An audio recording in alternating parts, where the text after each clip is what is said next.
მე აუცილებლად ეს საქმე შევა პროკურატურაში. უნდა გაირკვეს სად მიდის ეს ფინანსები, რა შტატია ტექნიკურ უნივერსიტეტში, საჭიროა თუ არა ამხელა გაბერილი შტატები. ეხლა იტყვის მაგი მიშა მაძალებდა და იმიტომ ღებულობდი ამ ხალხს. მიშა რო აძალებდა და ყურმოჭრილი მონა რო იყო, მაგ პრეტენზია გვაქვს ჩვენ, თორე მე არ ვამბობ, რო ეგ არის უპატიოსნო კაცი. ეგ არის კაცი, რომელმაც თავისთავი ვერაწია. შო დამთავრდა.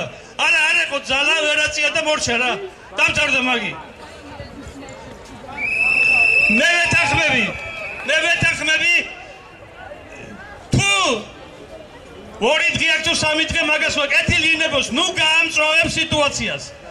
მე არ ვაპატიებ მაგას, არ ვაპატიებ დარბევას ტელეკომუნიკაციის ფაკულტეტისას. არ ვაპატიებ არავითარ შემთხვევაში.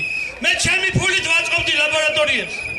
ჩემი ფულით გავარემონტე რამდენიმე ლაბორატორია. ჩემი საკუთარი სახსრებით, იმიტომ რომ ეგენი არაფრის გამკეთებლები არ იყვნენ. და სულაც მეძახდნენ და გვარსაც დავასახელებ ვინ იყო ეს. ეს იყო ბაციკაძე.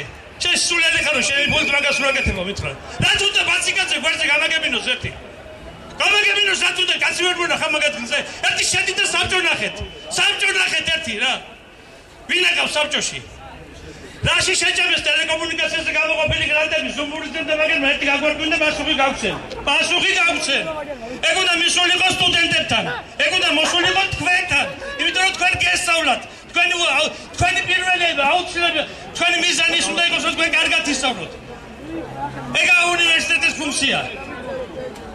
ეხლა მაგერი თუ ფიქრობენ, აქ ხალხს არ შევკრებთ, ეს სიტუაცია ქართულ ოცნებას ხელს უშლის. შეიძლება არც მე მიხარია, მე ვიცი რომ ქვეყანას დღეს აქვს მძიმე სიტუაცია, ძალიან მძიმე და ეს